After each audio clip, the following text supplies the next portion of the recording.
The rain poured heavily over St. Mary's Hospital in Ohio the night everything seemed to end. The emergency room lights flickered as nurses rushed through the halls, their faces tense.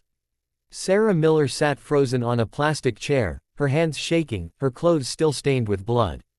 Just an hour ago, she had been laughing in her car, 8 months pregnant, talking to her unborn baby. Then the crash happened. A drunk driver ran the red light. The world turned into screams, glass, and silence. Now doctors whispered words she feared most, words no mother should ever hear. Inside the operating room, machines beeped softly as doctors worked to save Sarah. Her baby's heartbeat had faded on the monitor during the ambulance ride. By the time they arrived, there was nothing but a flat line. The medical team exchanged quiet looks filled with regret. One doctor gently shook his head. "We've lost the baby," he said softly. The words echoed like thunder. Outside, Sarah's husband, Daniel, collapsed into a chair, his face buried in his hands. His mother cried silently beside him, holding a tiny blue blanket meant for tomorrow. Hours passed in heavy silence. Sarah was moved to recovery, still unconscious. The room felt colder without hope. Nurses disconnected monitors, preparing paperwork no one wanted to sign. One young nurse named Emily lingered near the incubator that had been prepared earlier. Something felt wrong to her. She couldn't explain it, but her heart refused to accept the silence. She stood still, listening. That's when she heard it. A faint sound. A single, weak beep. She froze. Her breath caught as the monitor flickered once, then again. Emily rushed to the machine, her hands trembling. "No, this can't be," she whispered. The screen showed a faint pulse, barely visible but real. She called out for help, her voice breaking through the quiet hallway. Doctors rushed back into the room, disbelief written on their faces. The monitor beeped again, slow, fragile, but alive. "We have a heartbeat," Emily cried. The room exploded into movement. Alarms sounded, lights brightened, and a team worked desperately against time. What everyone thought was gone was fighting back. Daniel was called back into the room, his eyes red from crying. When the doctor said, "Your baby has a heartbeat," he dropped to his knees. Tears streamed down his face as hope rushed back into his chest. The doctors explained that the baby had gone into extreme distress and entered a rare state where vital signs were almost undetectable. It was a miracle they caught it. Within minutes, Sarah was rushed into an emergency C-section. The hallway filled with prayers, whispers, and trembling hope. The surgery felt endless. Every second stretched like an hour. Daniel stared at the operating room doors, replaying every moment of the day. He blamed himself for not driving. He blamed the world for being cruel. Then suddenly, a sound broke the silence. A weak cry. Not loud, not strong, but real. A nurse stepped out, smiling through tears. "It's a boy," she said. "And he's alive." Daniel covered his mouth, unable to speak. His mother sobbed openly, clutching the blue blanket tighter than ever.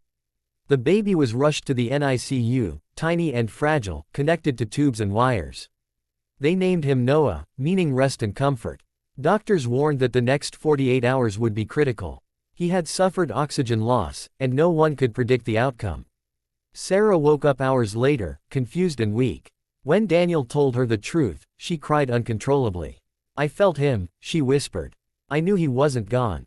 The nurses placed Noah's tiny hand against her finger, and she smiled through tears. Days passed slowly in the hospital. Each beep of the monitor became a heartbeat of hope. Some days were good. Others were terrifying. Noah struggled to breathe on his own. Machines kept him alive while doctors monitored every change. Emily visited him every shift, calling him her miracle baby. She talked to him softly, believing he could hear. Sarah sat beside the incubator for hours, singing lullabies, her voice trembling but full of love.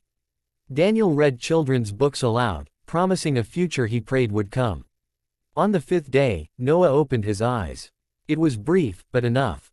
The doctors were amazed. His oxygen levels improved slowly. His tiny chest rose and fell with less help from the machines. One by one, tubes were removed. The room felt lighter each day. Staff members stopped by just to look at him. "This baby is a fighter," they said. Word spread through the hospital about the child who came back from silence.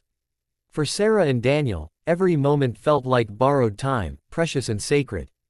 2 weeks later, Noah was moved out of the NICU.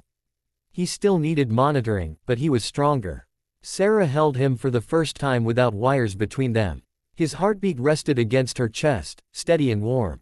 She closed her eyes, remembering the moment she thought she lost him forever. Daniel took photos, afraid the moment would disappear. Emily stood nearby, tears in her eyes.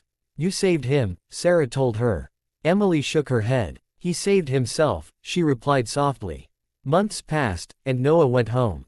Life wasn't perfect. There were doctor visits, therapy sessions, and moments of fear. But Noah laughed. He smiled. He grew. On his first birthday, the family returned to St. Mary's Hospital with cupcakes and balloons. Nurses gathered around as Noah clapped his hands, unaware of how close he had come to never being here. Emily held him, smiling. "You scared us," she whispered. Noah giggled, his heartbeat strong and clear, filling the room with life. Years later, Sarah would tell Noah the story. She would explain how everyone thought he was gone, how silence filled the room, and how one small beat changed everything. Noah would listen wide-eyed, touching his chest.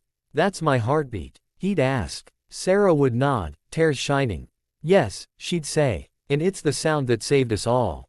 In a world full of endings, Noah became their reminder that sometimes, miracles don't arrive loudly, they arrive with a single, fragile beep.